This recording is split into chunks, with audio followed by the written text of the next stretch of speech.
আসসালামু আলাইকুম ওয়া রাহমাতুল্লাহি ওয়া বারাকাতুহু। আহলান সাহলান মারহাবান তাইয়্যিবা।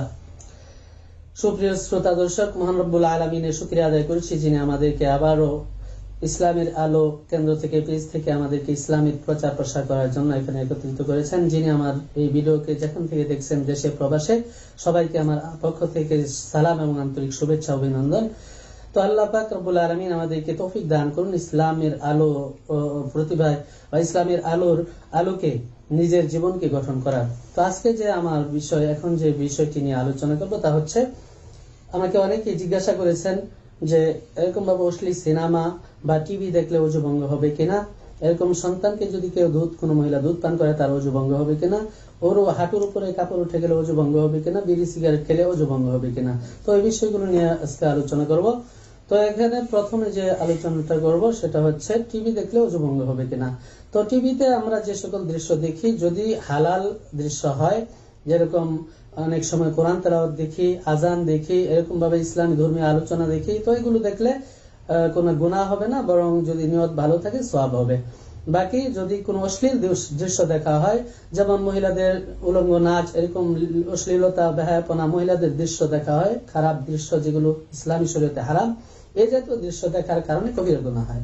আর কবিরা গুনাহ হওয়ার পরে ফুকাহায়ে কেরাম ঐকমত পোষণ করেছেন যে প্রত্যেক কবিরা গুনাহ করার পরে ওযু করা মুস্তাহাব, তবে ওযু ভঙ্গ হবে না। যদি কেউ এই অবস্থাতে ওযু অবস্থায় যদি কেউ টিভি সিনেমা দেখে, অশ্লীল নাটক দেখে, তাহলে ওযু ভঙ্গ হবে না, সে নামাজ আদায় করতে পারবে, কিন্তু ওযু করে নেওয়া মুস্তাহাব, উত্তম, কারণ প্রত্যেক কবিরা গুনার পরেই ওযু করা উত্তম।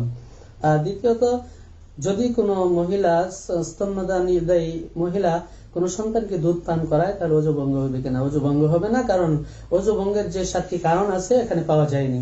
বাকি যদি সে ইচ্ছা করেও কোনো দুধ স্তন থেকে এরকম নির্গত করে ফেলে দেয়, তাহলে এরকম ভাবে ওযু ভঙ্গ হবে না। সন্তানকে পান করালে ওযু ভঙ্গ হবে না, কারণ এটা পবিত্র বস্তু যেটা দেহ থেকে বের হচ্ছে।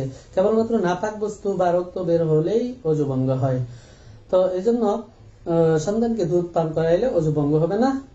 আরেকটা বিষয়, বিড়ি সিগারেট, যেটা আমরা মাকরুহে তাহরিমি বলে থাকি। বিড়ি সিগারেট মাকরুহে তাহরিমি হওয়ার কারণ হচ্ছে এর দ্বারা মুখে দুর্গন্ধ সৃষ্টি হয় এবং অপরকে কষ্ট দেওয়া হয় দোয়ার মাধ্যমে, যেটা ক্ষতিকর স্বাস্থ্যের জন্য। তো এই জন্য বিড়ি সিগারেট খাওয়া এটা একটা বদ অভ্যাস, এটাকে আমাদের পরিহার করা প্রয়োজন, এই পরিহারযোগ্য একটা বদ অভ্যাস।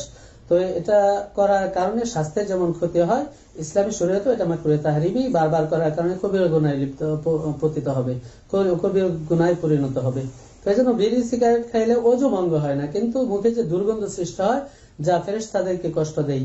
আল্লাহ রাসূল সাল্লাল্লাহু আলাইহি ওয়াসাল্লাম বলেছেন যে 2টা দুর্গন্ধযুক্ত বস্তু খেয়ে তোমরা মসজিদে প্রবেশ করো না, কারণ তোমাদের সঙ্গী ফেরেশতাগণ এতে কষ্ট পায়।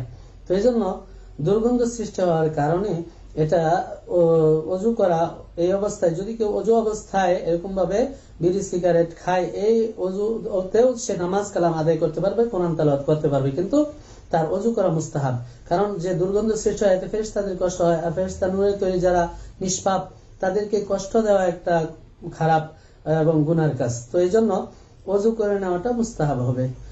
আর এরকম ভাবে যদি কেউ বিড়ি সিগারেটের অভ্যাস ত্যাগ না করতে পারে, তাহলে অবশ্যই সে ভালো করে কুলি করে ভালো করে ওযু করে মসজিদে প্রবেশ করবে, যেন তার দ্বারা অন্য কোনো মুসলমানও কষ্ট না পায় তার মুখের দুর্গন্ধে। তো এই জন্য ওযু ভঙ্গ হবে না। তো এই বিষয়গুলো আজকে এখানে আলোচনা করা হইলো। তো বাকি আরো বেশ কিছু বিষয় আছে যেগুলো আলোচনা করা পরবর্তীতে ইনশাআল্লাহ প্রয়াস পাবো। ইনশাআল্লাহ আপনাদের সহযোগিতা, আপনাদের উৎসাহ প্রেরণা যদি আমাদের প্রতি থাকে, আপনারা যদি আমাদেরকে উৎসাহ দেন, ইনশাআল্লাহ আমাদের পেজ থেকে প্রতিদিন নিয়মিত আমরা আমাদের কার্যক্রম পরিচালনা করব। ইসলামী বিষয় এবং বিভিন্ন মাসলা মাসাইল সম্পর্কে বিস্তারিত আলোচনা করতে প্রয়াস পাবো ইনশাআল্লাহ। সবার কাছে দোয়া চেয়ে আজকের মতো বিদায় নিচ্ছি। ওয়া আখিরু দাওয়ানা আলহামদুলিল্লাহি রাব্বিল আলামিন। আসসালামু আলাইকুম ওয়া রাহমাতুল্লাহি ওয়া বারাকাতুহু।